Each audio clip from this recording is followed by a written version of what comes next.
merci à la FPS 63 de m'avoir invité, merci au Temps des Cerises de nous avoir invités, merci à vous de patienter encore quelques heures avant de goûter le Beaujolais nouveau et d'avoir choisi ce qui, j'espère, sera un vrai débat, bien que nous ne soyons pas 7 à la tribune pour présenter chacun notre programme, alors que vous aviez cet autre spectacle proposé pour ce soir. L'Union juive française pour la paix est une organisation qui est née en 1994, c'est-à-dire dans, j'ai envie de dire, dans la foulée des accords d'Oslo. Nous n'étions pas l'association de l'époque, c'était une petite organisation qui s'est surtout développée à partir de 2000, on y reviendra peut-être. Et c'est vrai que nous n'étions pas forcément des enthousiastes des accords d'Oslo, au sens où il y avait tellement de pièges et de choses-trappes dans ces accords qu'ils posaient problème. Mais ce n'était pas à nous d'être plus palestiniens que les Palestiniens. Dans les conditions de 1994, ils ont fait ce choix dans le rapport de force qui était le leur. Je dis toujours, quand on critique la signature palestinienne, certains voudraient que l'on critique la signature palestinienne, je dis toujours, ok, mais d'abord, critiquons nos propres gouvernants qui n'ont apporté aucune des garanties qui devaient permettre la réalisation des droits nationaux du peuple palestinien. C'est aussi notre responsabilité, on aura peut-être aussi l'occasion d'évoquer ces questions-là.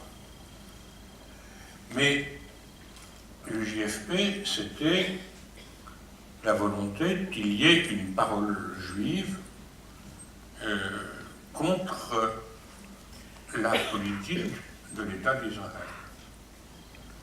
Nous ne nous déclarions pas antisionistes, on reviendra peut-être sur ces termes, mais nous nous déclarions pour l'égalité des droits. Et notre association était une association centrée, j'ai envie de dire uniquement, sur la question de la paix dans cette région du monde. Cette association s'est un peu développée, et les militants de l'UJFP sont des militants anticolonialistes, qui ne sont pas anticolonialistes seulement pour cela, seulement pour le Moyen-Orient. Et ils sont des militants antiracistes pour l'égalité, pas seulement à propos du racisme qu'expriment les Israéliens, malheureusement nombreux, vis-à-vis des Palestiniens. Et donc beaucoup d'entre nous étions bien sûr, à titre personnel, déjà engagés dans les luttes pour l'égalité dans notre propre pays. Nous nous sommes aperçus, et on pourra en reparler, que nous nous sommes sentis obligés qu'en tant qu'association même, nous avions à nous exprimer pour cette égalité des droits dans notre propre pays, alors que s'y est développé des formes de stigmatisation et de racisme qui nous ont beaucoup inquiétés. Donc, comme je dis parfois, nous avions fait le voyage de Paris à Jérusalem et nous faisons le voyage retour. Notre activité même nous amène à prendre position ici. Le coup de pied au derrière que nous avons pris est en partie celui lié à l'activité d'une organisation qui s'appelle la LICRA.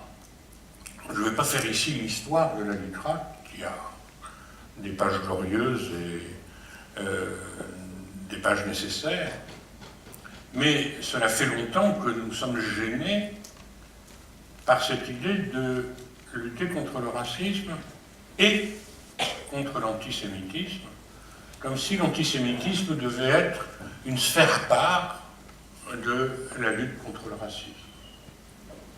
Et là où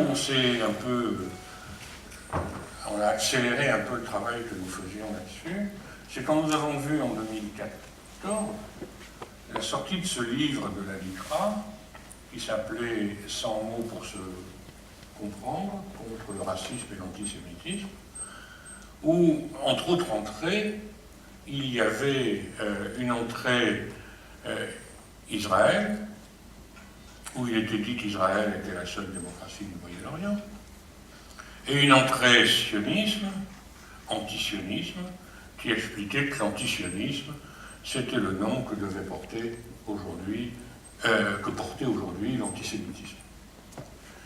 Et donc là, nous avions l'exemple pour nous d'une organisation qui dévoyait quelque part la lutte antiraciste en faisant une exception de l'antisémitisme qui supposait un traitement à part, puisqu'il permettait de justifier la politique israélienne, dont on reparlera probablement à un moment ou à un autre.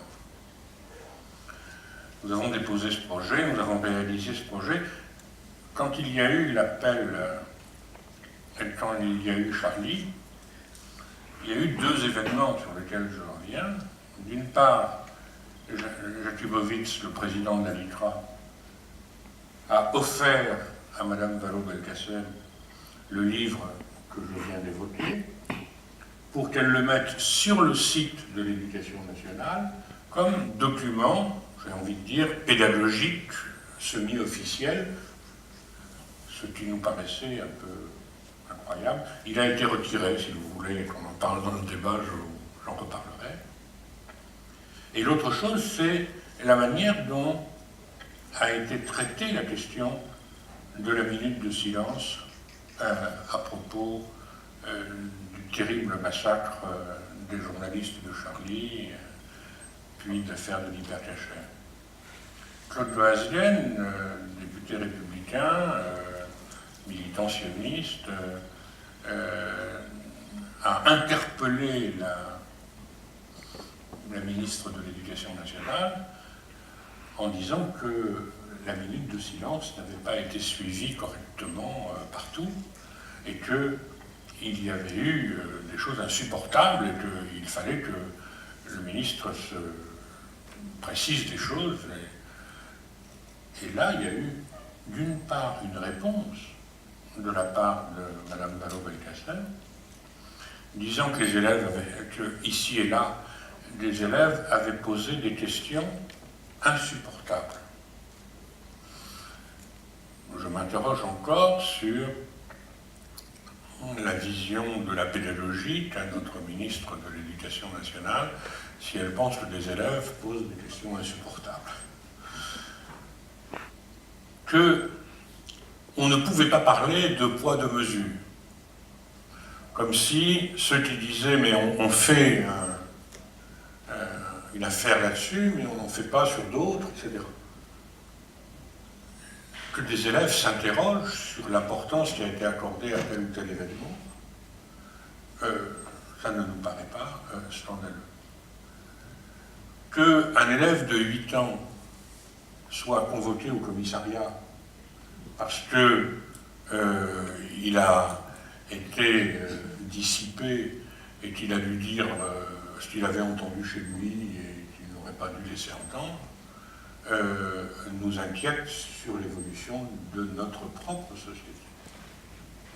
Alors, pour aller vite, parce que je pense qu'il faut vraiment laisser le plus de possibilités au débat, oui, nous avons voulu faire un livre qui dise premièrement que, bien sûr, même si les races n'existent pas, le racisme existe. Alors je ne reviens pas sur cet aspect des choses, même si ça continue à exister, il y a encore plein de gens qui pensent qu'il y a des races. Il faut bien se rendre compte. Je me souviens, moi, d'avoir été à l'école primaire dans les années 50. On voyait encore dans le livre de géographie la race rouge, la race jaune, la race noire, et la plus équilibrée et la plus harmonieuse des races, la race blanche.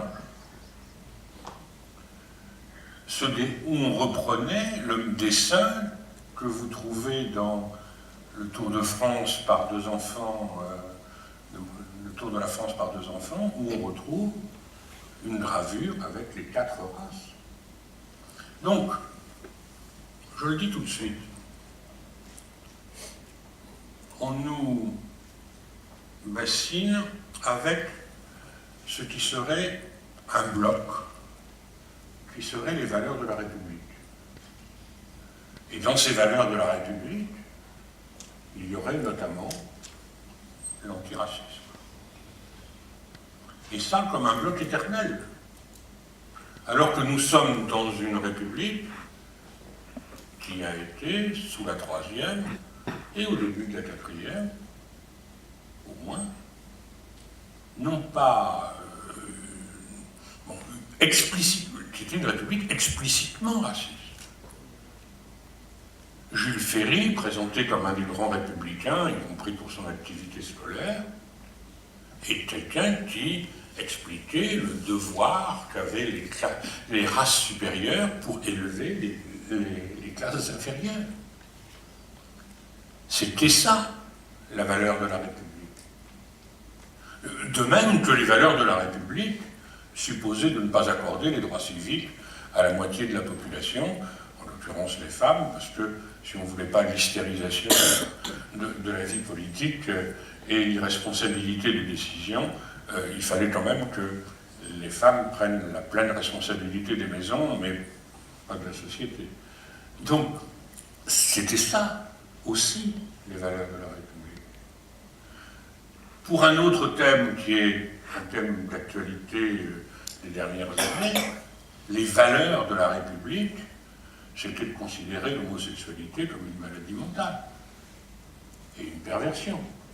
Donc, premier élément, cette idée que les races n'existent pas est une idée finalement récente.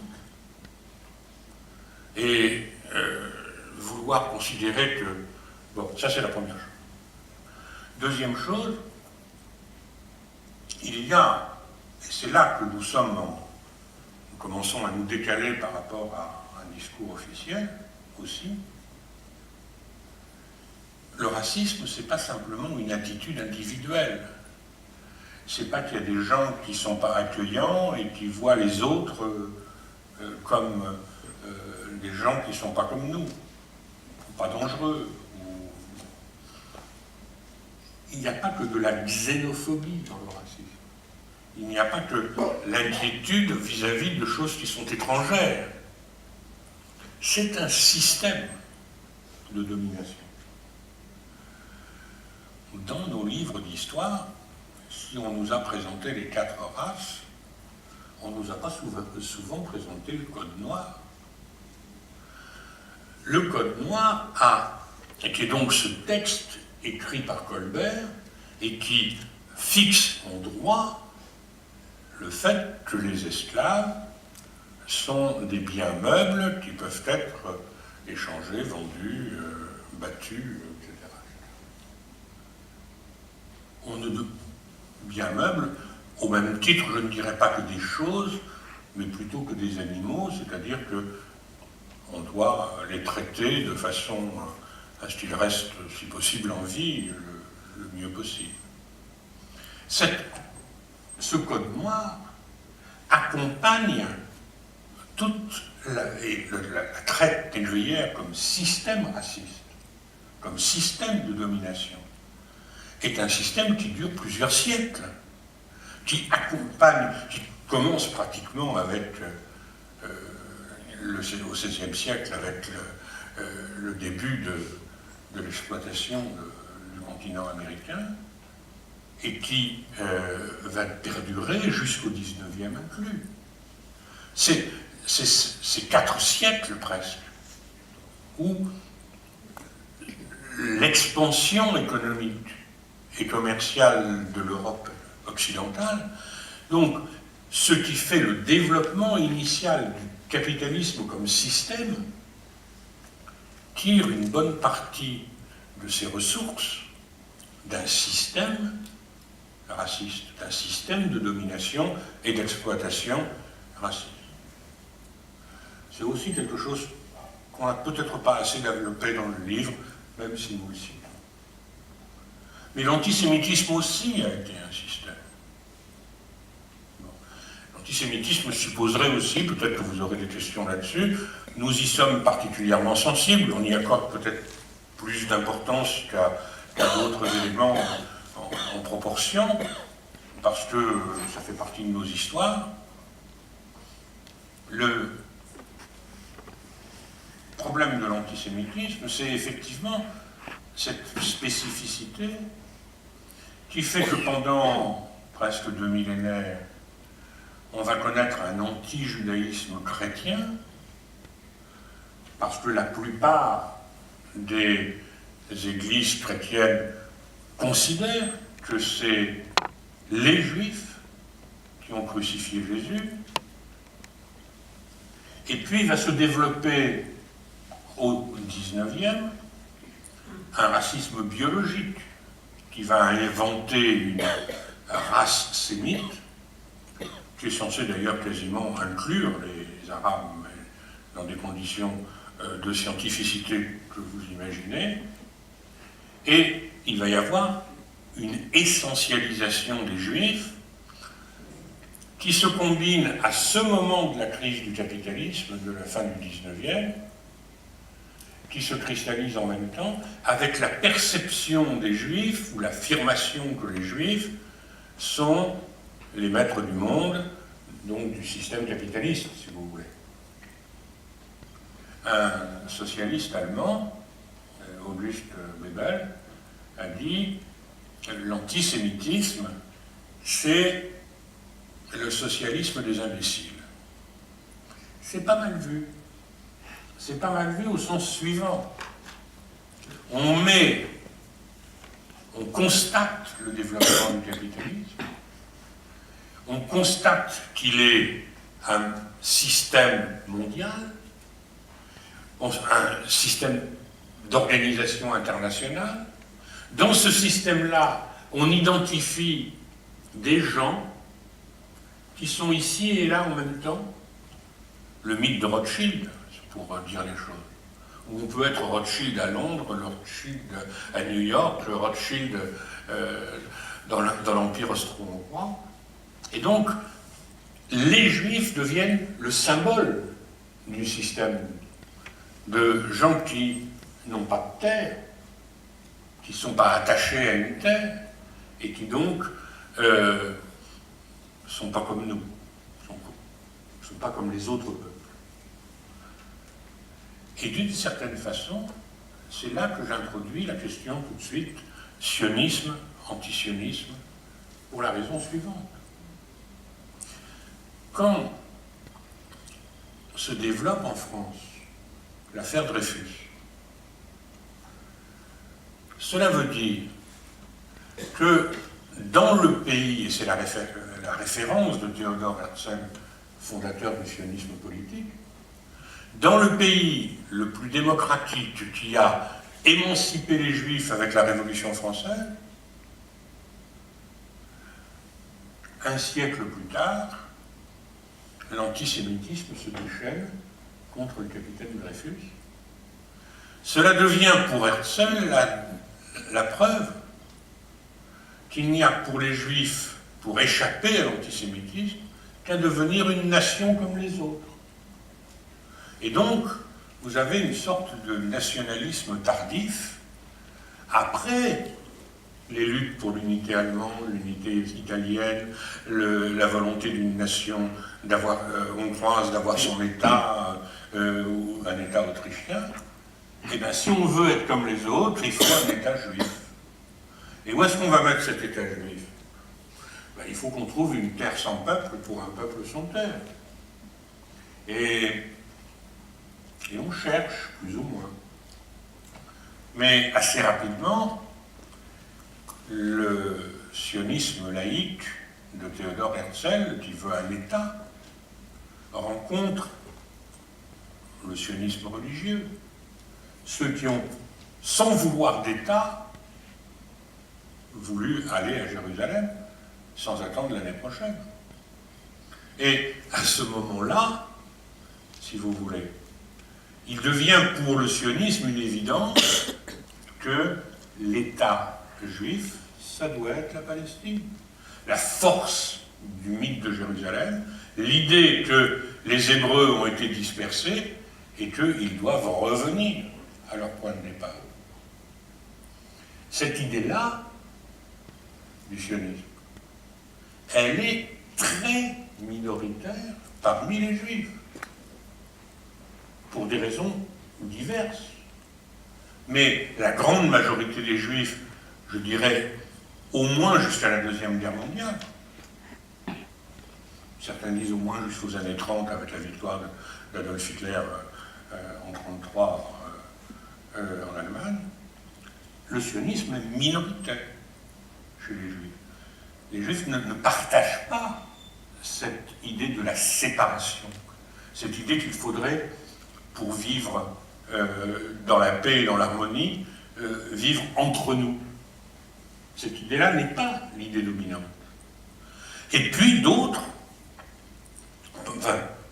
pensent aussi que, déjà à cette époque, ils sont conscients que la Palestine est un territoire qui n'est pas une terre sans peuple, qu'il y a des gens qui habitent là.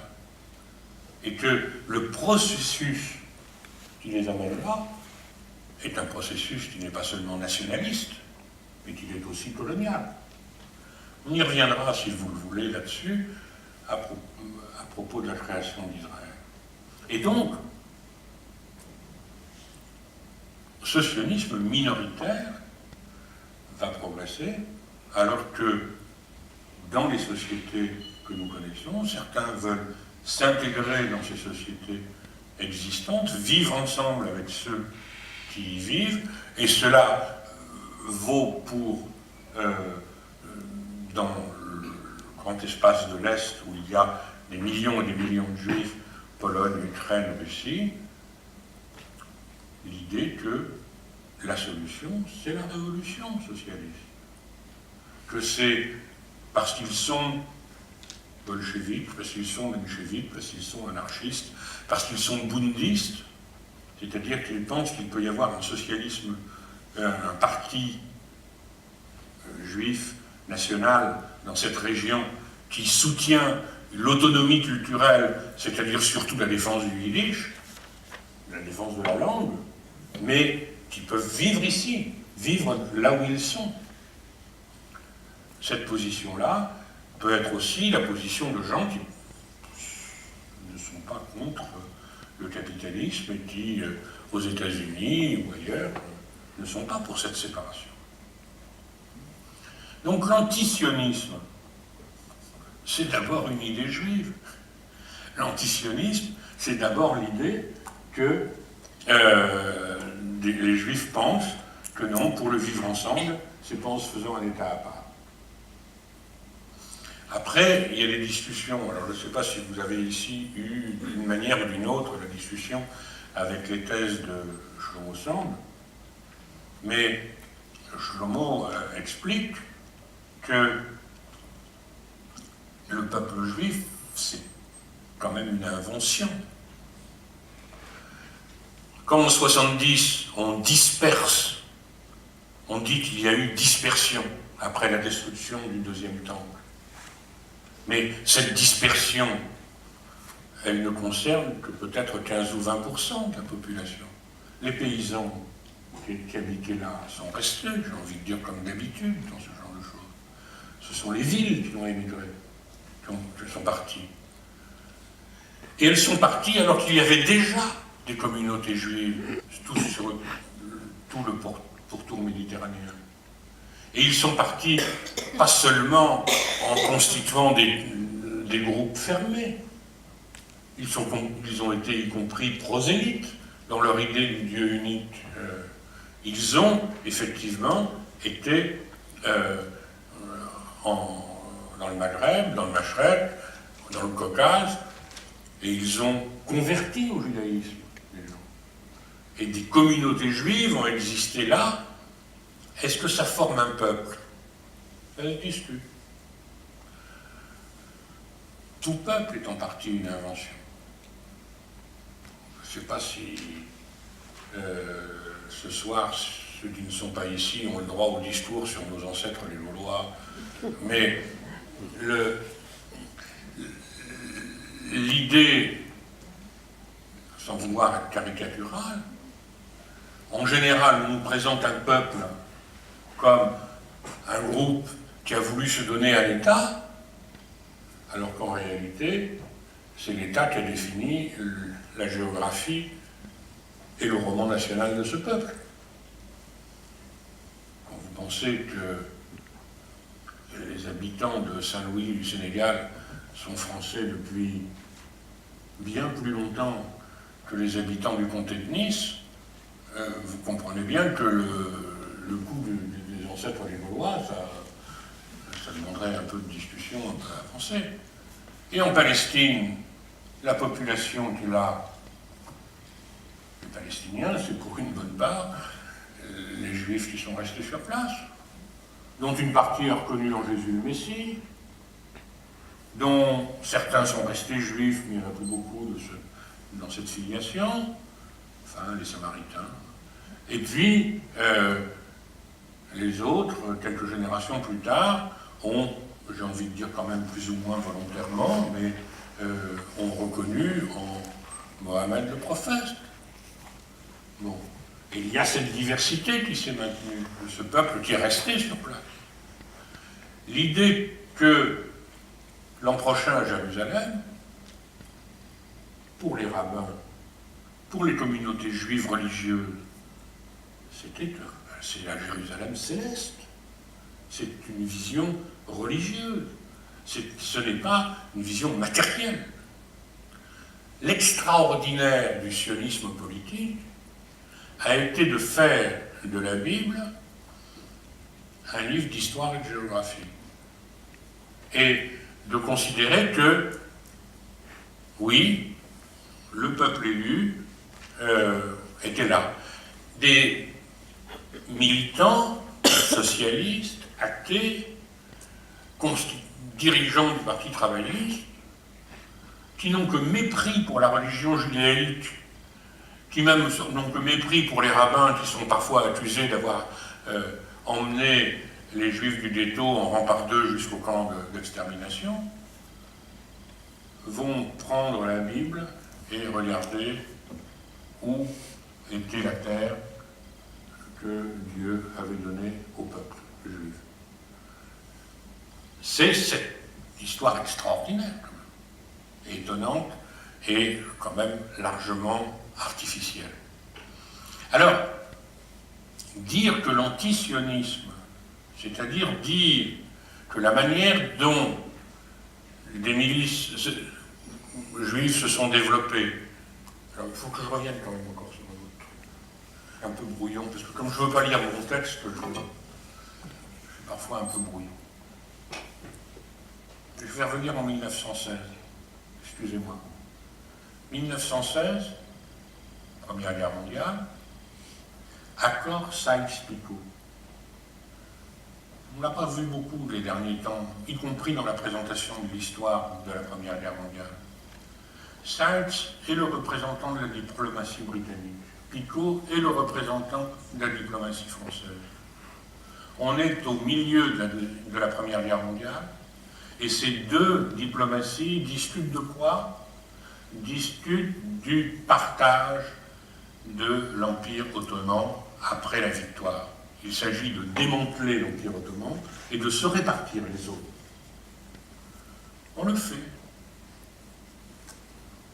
C'est seulement en 1917 qu'il y a un texte qui, lui, est beaucoup plus souvent cité, qui est la déclaration de Lord Balfour dans une lettre adressée à Lord Rothschild à Londres, et qui dit, à la fin de la Première Guerre mondiale, nous soutiendrons la création en Palestine d'un foyer national juif, comme le mouvement sioniste le souhaite. C'est-à-dire que quelqu'un qui n'a aucune autorité encore sur le territoire de la Palestine dit déjà à des gens qui n'y sont pas que l'on favorisera le fait qu'ils y viennent. Et cela veut dire quoi? Ça veut dire que ce n'est pas un simple accord entre les Britanniques et le mouvement sioniste.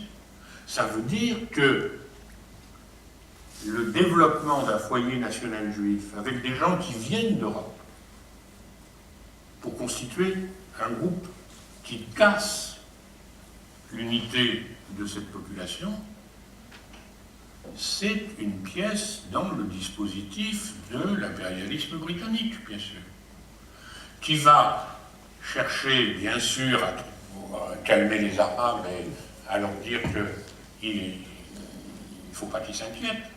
Mais dès 1919, les premiers comités islamo-chrétiens de la population palestinienne écrivent à la diplomatie britannique, écrivent aux négociateurs du traité de Paris, écrivent aux fondateurs de la Société des Nations: vous allez au conflit, vous allez à la catastrophe. Les avertissements sont explicitement donnés. Si vous laissez le mouvement sioniste s'installer, vous allez créer une situation insupportable. Et quand les Palestiniens déclenchent cette grève générale qui va durer pratiquement de 36 à 39, ce n'est pas un coup d'éclair, un coup d'orage dans un ciel serein. C'est quelque chose qui, bien sûr, était annoncé quelque part. Bien. L'antisémitisme n'a pas disparu, mais après la Deuxième Guerre mondiale, il devenait très difficile de faire des Juifs un groupe que l'on aurait désigné à la vindicte de la population. Au contraire, dans toute la période d'après la Deuxième Guerre mondiale, on peut dire que les Juifs ont souvent été même pris comme modèle de l'intégration. Et dans la dernière période, on voit comment on nous dit que les Juifs, il n'y a pas de problème, ils peuvent s'intégrer dans la société. Par contre, les Arabes sont inintégrables. C'est vrai qu'on dit entre nous, on était des métèques, on est devenu blanc avec la Shoah. Triste victoire. On est devenu blanc au sens où on est devenu comme un des éléments des peuples dominants, alors que les Arabes, eux, les arabo-musulmans, vont être considérés comme inintégrables. Comme on le rappelle dans le bouquin, si on peut voir comment l'islamophobie aujourd'hui peut être vue en miroir par rapport à ce qu'était l'antisémitisme, on peut rappeler qu'encore avant, les Belges, les Polonais ou les Italiens étaient présentés comme inintégrables dans la société française. Ce n'est pas un phénomène nouveau. Donc on essaie d'expliquer ça avec plus ou moins de succès. Je crois qu'aujourd'hui, il y a effectivement une société française qui dérive sur cette volonté, dans la crise, de désigner quelque part des coupables, et je pense que l'islamophobie est un instrument dans la société actuelle de domination par les dirigeants de notre pays pour détourner des causes véritables de la crise que nous vivons. Et je saute quelques étapes. Je voudrais dire que dans la situation française actuelle, nous vivons une drôle de situation avec cet état d'urgence qui a dépassé l'année de durée. Il faut bien comprendre que la plupart d'entre nous, soyons francs, on ne l'a pas trop vu, l'état d'urgence. Je veux dire par là que la plupart d'entre nous, on ne peut pas dire que nous en avons souffert pour le moment. Je pense qu'il faut que nous prenions conscience collectivement de la combinaison qu'il y a entre un état d'urgence qui devient un état permanent et la manière dont un certain nombre de populations sont stigmatisées. Les témoignages que nous avons avec les organisations noires, avec les organisations musulmanes, avec le collectif contre l'islamophobie en France, montrent comment l'état d'urgence va peser sur une partie de cette population. Comment on s'habitue à l'idée que, bah oui, c'est un peu normal, hein, que ce soit eux qu'on surveille, etc., etc. Étant entendu que la dérive, nous la connaissons, elle peut aller progressivement jusqu'à toucher, y compris ceux qui vont se solidariser avec ceux qui sont stigmatisés.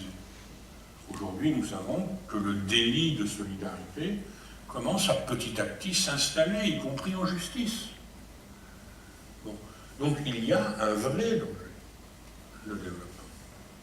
Et c'est en ça que je vais faire le rapport avec Israël.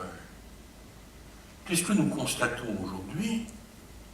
Alors qu'Israël était un allié, dont on trouvait que parfois il exagérait, mais c'est un allié, on a un basculement. Ça n'est plus seulement un allié, cela devient un modèle. On a une véritable israélisation de la gouvernance.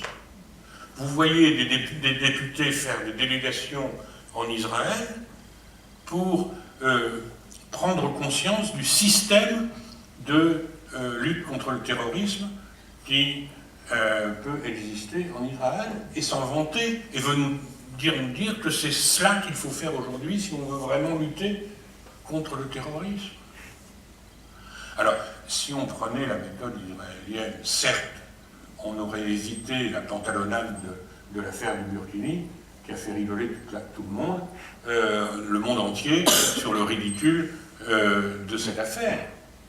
Effectivement, sur les plages israéliennes, il n'y a pas de problème pour se mettre dans la tenue que l'on veut, à poil, avec son chien ou en tenue habillée. Il n'y a aucun problème de ce côté-là.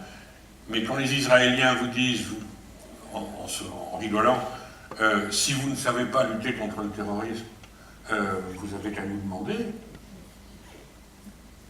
on n'est pas vraiment content qu'ils nous disent ça. Parce que lutter contre le terrorisme, du point de vue israélien, c'est effectivement être dans l'état d'urgence permanent depuis 1948 et n'avoir aucun problème pour faire la lutte aux faciès, pour choisir les gens qu'on contrôle, etc., etc. Donc, il y a vraiment du souci à se faire. Encore deux points, parce que je voudrais quand même que vous puissiez parler. Premier point, il faut voir ce que ça représente pour la jeunesse de notre pays et les coupures qui s'y organisent. Avec le système d'enseignement que nous avons, reprocher à des élèves de se solidariser, par exemple, avec la Palestine, et trouver qu'il n'y a guère d'équilibre dans les programmes d'histoire qui leur sont proposés, et dire que cette attitude-là, c'est une attitude insupportable, etc. Vous vous rendez compte de ce que ça veut dire? Que des gamins de 4 ans voient leur mère exclue d'une sortie scolaire parce qu'elle a un fichu sur la tête. Vous vous rendez compte de ce traumatisme que vous provoquez chez les enfants de notre pays? Quand le rectorat de Poitiers organise un groupe de réflexion sur la radicalisation. Rien que ce terme de radicalisation supposerait un exposé. Réunit des flics et des chefs d'établissement pour faire un magnifique PowerPoint pour que les chefs d'établissement puissent réunir leur personnel et leur expliquer comment ils vont déceler les signes de radicalisation chez leurs élèves. Avec une pertinence géniale. Faites attention aux élèves qui se laissent pousser la barbe sans se raser, et en se rasant la moustache. Regardez les élèves qui commencent à avoir un cal sur le front à force de prier. Écoutez les élèves qui posent plusieurs fois la question de la situation des Palestiniens face aux Israéliens. Document rectorat de Poitiers tamponné par le rectorat.